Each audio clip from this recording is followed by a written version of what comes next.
Hi students, welcome back to Ilyas maths. So previous క్లాస్లో మనము AP 10th class mathematics text బుక్లో first chapter real నంబర్స్లో irrational numbers గురించి discuss చేశాము and also theorem 1.6 గురించి discuss చేశాము కదండి. ఎస్, ఇప్పుడు వెరీ మోస్ట్ ఇంపార్టెంట్ క్వశ్చన్ అండి ఏపీ 10th క్లాస్ మ్యాథమెటిక్స్లో ఇన్ పబ్లిక్ ఎగ్జామినేషన్లో. So very most important problem అండి. Example 7, show that √2 is irrational. √2ని ఇర్రేషనల్ అని ప్రూవ్ చేయమని అన్నాడండి. ఓకేనా? ఎస్, చాలా జాగ్రత్తగా వినండి అమ్మా. సో సపోజ్ √2 అనేది మనము ఇర్రేషనల్ అని ప్రూవ్ చేయాలి అని అంటే ముందుగా మనం ఏం చేస్తామని అంటే ఒక అజ్యూమ్షన్ తీసుకుంటామనండి. ఏంటిదని అంటే let us assume that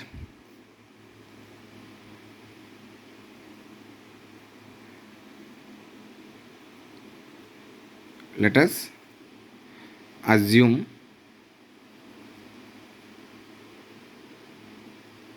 let us assume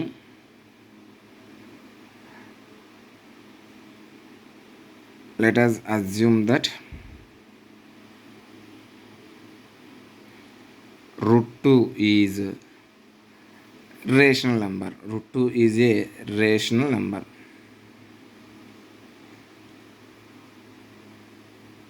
√2 అనేది ఒక రేషనల్ నెంబర్ అని అజ్యూమ్షన్ తీసుకుంటామండి. Let us assume that √2 is a rational number అని అజ్యూమ్షన్ తీసుకుంటున్నాం. అంటే ఇది √2 అనేది ఒక రేషనల్ నెంబర్ అవుతుంది అని అనుకుంటున్నాం. అంటే రేషనల్ నెంబర్ అని అంటే దాని ఫామ్ ఏ విధంగా ఉంటుందండి? రేషనల్ నెంబర్ ఫామ్ P/Q ఫామ్లో ఉంటుంది రేషనల్ నెంబర్. సో అదే నెక్స్ట్ స్టెప్ రాస్తున్నానండి, కష్టం ఏం లేదు. సో ఇక్కడ నేనేమి యుద్ధం ఏం చేయడం లేదండి, చాలా సింపుల్. రేషనల్ నెంబర్ అని అనుకున్నాను. ఆ రేషనల్ నెంబర్ ఏ విధంగా ఉంటుందని అంటే P/Q ఫామ్లో ఉంటుంది, అదే కదండి. ఎస్, అదే ఇప్పుడు రాస్తానండి. నౌ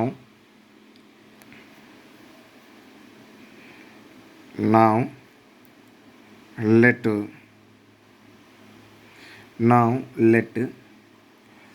√2 రేషనల్ నెంబర్ ఫామ్లో ఉంటుంది. రేషనల్ నెంబర్ అని అనుకున్నాం కదండి. ఏ ఫామ్లో ఉంటుంది రేషనల్ నెంబరు?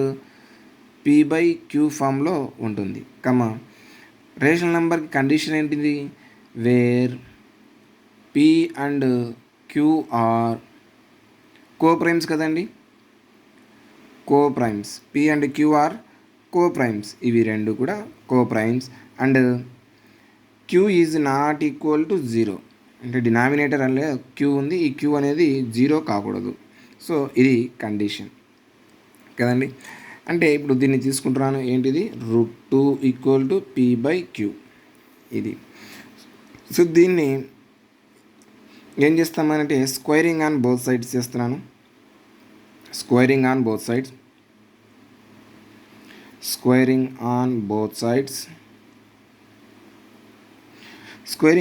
సైడ్స్ చేస్తే ఏమవుతుందండి? √2 whole square equal to P/Q whole square. ఇదేనా అండి? ఎస్. సో ఇప్పుడు ఇక్కడ ఏమవుతుంది? స్క్వేర్కి రూట్కి క్యాన్సల్ అయిపోతుంది కదా. ఎస్, 2 ఈక్వల్ టు, సో ఇక్కడ A/B whole power M equal to formula A/M/B/M కదండి. సో ఆ విధంగా A/B హోల్ పవర్ M అంటే A/M అంటే P²/Q² రాశాను. తర్వాత ఏం చేస్తున్నానంటే ట్రాన్స్పోజ్ చేస్తున్నానండి. ఇక్కడ డినామినేటర్లో ఉన్నది ట్రాన్స్పోజ్ చేస్తే ఏమవుతుందంటే 2 into Q² equal to P² అవుతుంది. అంతేనా? ఎస్. సో ఇప్పుడు ఇక్కడ చూడండి, ఇక్కడ మల్టిప్లై చేస్తుంది 2 ఇంటూ Q² అని. Q² is equal to P². Transpose చేస్తే 2ని డివైడ్ అవుతుంది. సో ఇదండి క్వశ్చన్. చూడండి, ఇది అంటే దీన్ని నేను ఈక్వేషన్ 1 అని అనుకుంటున్నానండి. ఎందుకు అనుకుంటున్నాను అనేది నెక్స్ట్ స్టెప్లో చెప్దాం. సో అంటే Q² equal to P² divide 2 అనేది. చూడండి, ఇక్కడ P²ని 2 అనేది ఏం చేస్తుందండి? థీరము 1.6 ఒకసారి మీరు చూసినట్లయితే ఏంటిదండి? Theorem 1.6, if P divides A² then P divides A also అని చెప్పాం. సో థిరం 1.6 పి అనేది ఏ స్క్వేర్ని డివైడ్ చేస్తే పి అనేది ఏని కూడా డివైడ్ చేస్తుంది. పి అనేది ఏంటిది ఇక్కడ ప్రైమ్ నెంబర్. ఈ పి అనేది ప్రైమ్ నెంబరు ఏ స్క్వేర్ని డివైడ్ చేస్తే ఏను కూడా డివైడ్ చేస్తుంది. అంటే ఎట్లా అంటే అది ఏ స్క్వేర్ డివైడెడ్ బై పి అయితే ఏ డివైడెడ్ బై ఆల్సో పి అవుతుంది అని అర్థం కదా. సో ఇదే ఇక్కడ అండి, ఇదే చెప్తున్నామండి ఇక్కడ పీ స్క్వేర్ డివైడ్స్ 2, క్యూ కాదండి ఇది 2 అండి. P square divides 2. therefore p square is divisible by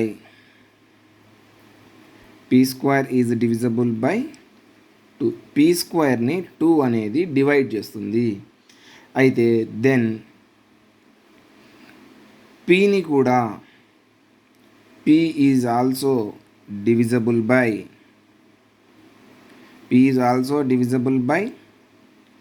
2. pని కూడా 2 అనేది డివైడ్ చేస్తుంది. ఓకేనా అండి? ఎస్. సో ఇదండి ప్రొసీజర్. సో ఇంతవరకు ఒకసారి మళ్ళీ చూడండి. ఇదే ప్రొసీజర్ని మళ్ళీ నేను అగైన్ సమ్ ఇంటీజర్ తీసుకొని నేను దాన్ని ఏం చేస్తానంటే మళ్ళీ ఇదే ప్రొసీజర్ని కంటిన్యూ చేస్తాను. సో ఇప్పుడు ఇక్కడ దాకా చూసుకున్నారు కదా. సో √2 = p/q ఫామ్లో ఉంటుంది. p/q ఫామ్ అనేది rational number. Squaring on both side చేశాను, ట్రాన్స్పోజ్ చేశాను. సో మనకు ఒక ఈక్వేషన్ వచ్చేసింది. ఆ ఈక్వేషన్ 1 అని వేశాను. తర్వాత పీ స్క్వేర్ని 2 అనేది డివైడ్ చేస్తుందని చెప్పాను. అయితే పీని కూడా 2 అనేది డివైడ్ చేస్తుంది. సపోజ్ ఇదే ప్రొసీజర్ని మళ్ళీ సమ్ ఇంటీజర్ తీసుకొని చేస్తానండి. పీ అనే నెంబర్ని తీసుకొని suppose P let P equal to 2r అని తీసుకున్నాను. p ఈక్వల్ టు 2r అని తీసుకున్నాను. ఫర్ సమ్ ఇంటీజర్ r, ఇక్కడ ఫర్ సమ్ ఇంటీజర్ r అని తీసుకున్నాను. ఫర్ సమ్ ఇంటీజర్ r అనేది సమ్ ఇంటీజర్. అంటే ఇక్కడ చూడండి r అనేది సమ్ ఇంటీజర్. p డివైడ్స్ 2 అని అన్నాడు కదండి. అంటే p/2 అవుతుంది. అంతే కదండి, p/2 అంతేనా? ఎస్. సో సమ్ ఇంటీజర్, దీన్ని సమ్ ఇంటీజర్ r అని అనుకున్నాను. సో దీన్ని r అని అనుకున్నాను లెట్. సో దీన్ని ఏమన్నానంటే p = 2rగా రాశాను. దీన్నే p = 2rగా రాశాను. Let p = 2r for some integer r. So ఆ r అనేది సమ్ ఇంటీజర్ వచ్చేస్తుంది మనకి. ఓకేనా? అర్థమైందా? Yes. So p = 2r for some integer r. So ఇప్పుడు దీన్ని ఏం చేస్తానంటే substitute p = 2r in equation 1లో సబ్స్టిట్యూట్ చేస్తున్నాను. ఈక్వేషన్ 1 దగ్గర p = 2r అని సబ్స్టిట్యూట్ చేస్తున్నాను ఈక్వేషన్ 1లో. ఈక్వేషన్ 1 ఏముందండి? q² p దగ్గర 2r సబ్స్టిట్యూట్ చేస్తున్నాను. 2rని సబ్స్టిట్యూట్ చేస్తున్నాను p దగ్గర. Whole square upon 2. సో ఇప్పుడు ఇక్కడ q² = 2 × r². ab whole power m = a/m × b/m ఆ ఫార్ములా ప్రకారం. సో ఇక్కడ చూస్తే 2/m అంటే 2² అంటే 4r² upon 2. So 2 1s 2, 2 2s 4. q² = 2r². ఇది కదండి. సో దీన్ని ఏం చేస్తున్నానంటే ఆర్డర్ చేంజ్ చేస్తున్నాను, అంటే రీఅరేంజ్ చేసుకుంటున్నాను. 2r² = q². రీఅరేంజ్ చేసుకున్నామండి, ఆర్డర్ చేంజ్ చేసాము. సో r² ఇక్కడ 2 అనేది మల్టిప్లై చేస్తుంది, ట్రాన్స్పోజ్ చేస్తే డివైడ్ అవుతుంది. q² divided by 2. ఇది కదండి. అంటే దీని నుంచి మనం ఏం రాయొచ్చు? q²ని 2 అనేది ఏం చేస్తుందండి? డివైడ్ చేస్తుంది. q² is divisible by 2. q² is divisible by 2 అయితే q is also divisible by 2. q q అనేది కూడా 2తో డివిజబుల్ అవుతుంది. సో దీని నుంచి దేర్ ఫోర్ ఇక్కడ మీరు అబ్జర్వ్ చేసినట్లయితే 2 అనేది క్యూ స్క్వేర్ని డివైడ్ చేస్తుంది, తర్వాత ఈ 2 అనేది పీ స్క్వేర్ని కూడా డివైడ్ చేస్తుంది. చూడండి, మనం అజ్యూమ్షన్లో ఏం తీసుకున్నామండి, √2 ఈజ్ రేషనల్ నెంబర్ అని అనుకున్నాం, p/q ఫామ్లో ఉంటుంది అనుకున్నాం, where p and q are coprimes అని అన్నాం. అంటే కో ప్రైమ్స్ అంటే కామన్ ఫ్యాక్టర్స్ ఏమి ఉండకూడదు కదండి. కామన్ ఫ్యాక్టర్స్ ఒకటి మాత్రమే ఉండాలి, 1 కాకుండా వేరే ఏ నెంబర్ కూడా ఉండకూడదు. కానీ ఇక్కడ 1 కాకుండా 2 అనేది పీ స్క్వేర్ని డివైడ్ చేస్తుంది, క్యూ స్క్వేర్ని కూడా డివైడ్ చేస్తుంది. 1 కాకుండా వేరే నెంబర్ వచ్చింది అంటే 2 అనేది వేరే నెంబరే కదా, అదర్ నెంబరే కదా. ఎస్, అంటే అప్పుడు ఇది కో ప్రైమ్స్ అవుతాయా అండి? కో ప్రైమ్స్ కాదు. మరి కానీ ఇక్కడ రేషనల్ నెంబర్లో కో ప్రైమ్స్ అని అన్నాడు, మరి ఇక్కడనేమో కో ప్రైమ్స్ రాలేదు. కో ప్రైమ్స్ రాలేదు అని అంటే ఆ నెంబర్ రేషనల్ నెంబర్ అవుతుందా అండి? కాదు. మనం తీసుకున్న అజ్యూమ్షన్ కరెక్ట్ అవుతుందా? కరెక్ట్ కాదు. మనం తీసుకున్న అజ్యూమ్షన్ ఏంటండి, p and q are coprimes. కానీ మనకి ఇక్కడ ఏమొచ్చింది, పీని డివైడ్ చేస్తుంది, క్యూని కూడా డివైడ్ చేస్తుంది. ఏంటిది? 2 అనేది. So therefore both p and q have 2 as a common factor. 2 అనేది pకి qకి కామన్గా ఉంది, కానీ కో ప్రైమ్స్ అంటే కామన్ ఫ్యాక్టర్ ఒకటి మాత్రమే ఉండాలి, 1 మాత్రమే ఉండాలి. 1 కాకుండా వేరే ఏ నెంబర్ వచ్చినా అది కో ప్రైమ్స్ కాదు, కామన్ ఫ్యాక్టర్స్ ఉన్నట్లే దానికి. సో అంటే 2 అనేది కామన్ ఫ్యాక్టర్స్ పీకి క్యూకి ఉంది. సో దాని నుంచి but this contradicts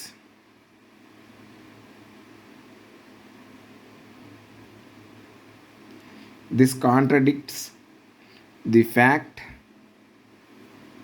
that P and Q are co-primes. అంటే మనం ఏం తీసుకున్నాం, కాంట్రడిక్షన్గా తీసుకున్నాం. ఏంటిది? పీ అండ్ క్యూ అనేటివి కో ప్రైమ్స్ అని కాంట్రడిక్షన్గా తీసుకున్నాం. సో కాంట్రడిక్షన్గా తీసుకున్నాము అని అంటే మనకి ఏమొచ్చింది, ఈ రెండింటికి కో ప్రైమ్స్ కాదు కదా, 2 అనేది కామన్ ఫ్యాక్టర్ వచ్చింది. సో అవర్ అజ్యూమ్షన్ ఈజ్, ఇక్కడ రాస్తున్నానండి. So our assumption is √2. Our assumption √2 is a rational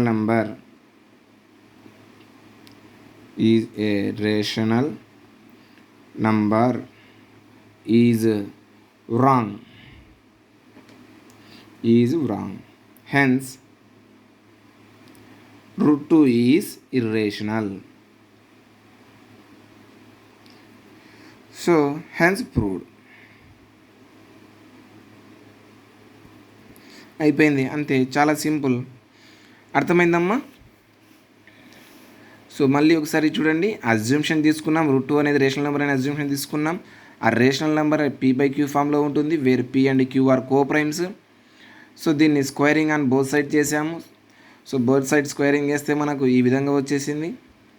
so ఇక్కడ క్యూ స్క్వేర్ని ట్రాన్స్పోజ్ చేస్తే 2q² = p² అయింది. q² = p² 2 మల్టిప్లై చేస్తుంది, ట్రాన్స్పోజ్ చేస్తే డివైడ్ అవుతుంది, p² 2 అనేది డివైడ్ చేస్తుంది. సో అదే రాసాం. సో 1.6 థీరం ప్రకారం p is also divisible by 2 అనే రాసాం. సమ్ పీని సమ్ ఇంటీజర్ అంటే r అనేది ఒక ఇంటీజర్ తీసుకున్నాం, pని డివైడ్ చేస్తే ది రిజల్ట్ వచ్చేసి సమ్ r అనేది ఒక ఇంటీజర్ వచ్చిందని అనుకుంటున్నాం. ఈ r అనేది అంటే p, దీన్ని ఏ విధంగా రాస్తున్నామని ట్రాన్స్పోజ్ చేస్తే p = 2r అవుతుంది కదండి. అదే లెట్ p = 2rగా రాసుకున్నాం for some integer r. So substitution చేస్తున్నాం. ఈక్వేషన్ 1లో p వాల్యూ దగ్గర 2rని సబ్స్టిట్యూట్ చేస్తున్నాం. ఇక్కడ సబ్స్టిట్యూట్ చేస్తే ఈ విధంగా వస్తుంది. నెక్స్ట్ క్యాన్సిల్ చేసేసాం. q² = 2r², 2r² = q². Order change చేసాం, రీఅరేంజ్ చేసుకున్నాం.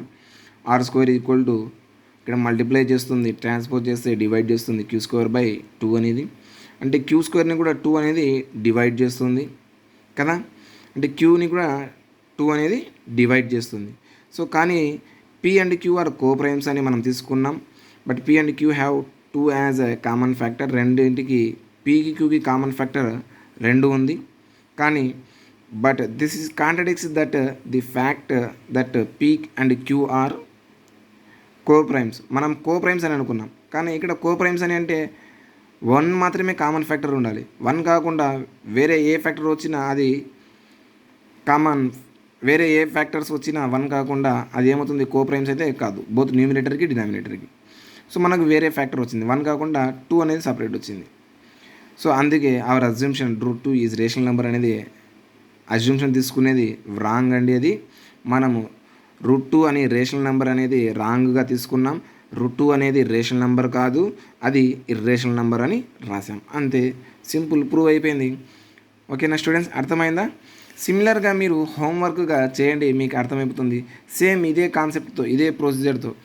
సో మీరు హోంవర్క్ చేయండి, √3ని చేయండి, యాజ్ ఇట్ ఈజ్ √5, √7ని కూడా మీరు ప్రూవ్ చేయండి. √3, √5, √7. సో హోంవర్క్గా చేయండి. సేమ్ అంతే అమ్మా. ఇక్కడ 2 తీసుకున్నాడా, √2 తీసుకున్నారు కదా, ఇక్కడ ఏమో √3 అన్నాడు. అంటే ఇక్కడ √3 అవుతుంది, √3 ఇక్కడ 3 అవుతుంది. తర్వాత ఇక్కడ కూడా 3q², ఇక్కడ డినామినేటర్లో 3 వస్తుంది. Same divisible by 3, divisible by 3. p equal, ఇక్కడ లెట్ p ఈక్వల్, ఇక్కడ ఏం తీసుకుంటారంటే ఇక్కడేమో 2rగా తీసుకున్నారు, √2 ఉంది కాబట్టి 2r తీసుకున్నారు. సో ఇక్కడ √3 ఉంటే ఇక్కడ ఏం తీసుకుంటారని అంటే 3గా తీసుకుంటాడు. p ఈక్వల్ టు 3rగా తీసుకుంటారు. ఓకేనా అండి? Yes, p equal to 3r. తర్వాత substitute p equal to 3r in equation 1. Substitute చేసేస్తారు. సో మళ్ళీ యాజ్ ఇట్ ఈస్ ఇక్కడ 3, ఇక్కడ 3² 9, సంథింగ్ క్యాన్సిల్ అయిపోతుంది. సో సేమ్ ఇదే విధంగా ప్రొసీజర్ ఇట్లే వస్తుంది. Divisible by 3. So hence our assumption √3 is rational number is wrong అని రాస్తారు. Hence √3 is irrational number, hence proved అని రాసేస్తారు. సో ఈ విధంగా √5కి √7ని కూడా చేయండి, మీకు కూడా బాగా అర్థమవుతుంది. ఓకేనా స్టూడెంట్స్? ఎస్, అర్థమైందమ్మా? ఓకే, చాలా ఇంపార్టెంట్ అమ్మా ఈ type of problems. AP 10th class మ్యాథమెటిక్స్లో పబ్లిక్ ఎగ్జామినేషన్కి చాలా ఇంపార్టెంట్ అండి ఇది. సో చాలా జాగ్రత్తగా మళ్ళీ నోట్ చేసుకునే వాళ్ళు. అర్థమైందమ్మా? ఈ ప్రాబ్లమ్ని అర్థమయ్యే వరకు 1-2 సార్లు వినండి అమ్మా. ఒకవేళ అయినా మీకు అర్థం కాలేదంటే నెక్స్ట్ వీడియోలో మీరు కామెంట్లో ఎక్కడైతే అర్థం కాలేదో అక్కడ చెప్తే నెక్స్ట్ నేను వీడియో తీసి మళ్ళీ ఆ ప్రాబ్లమ్ని ఎక్స్ప్లెయిన్ చేస్తానండి. ఓకేనా స్టూడెంట్స్? ఎస్, నోట్ చేసుకోండి అమ్మా. సో ఒకసారి మీరు కూడా ప్రాక్టీస్ చేయండి. √3, √5, √7 ప్రాబ్లమ్స్ని కూడా మీరు సాల్వ్ చేయండి, ఇర్రేషనల్ అని ప్రూవ్ చేయండి. ఓకేనా students? Yes,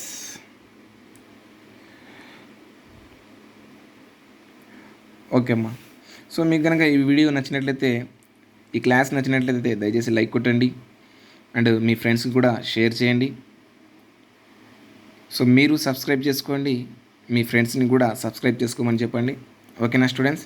thank you for watching. Have a nice day. Next క్లాస్లో నెక్స్ట్ ఎగ్జాంపుల్ డిస్కస్ చేద్దామా? ఓకేనా? Okay, thank you.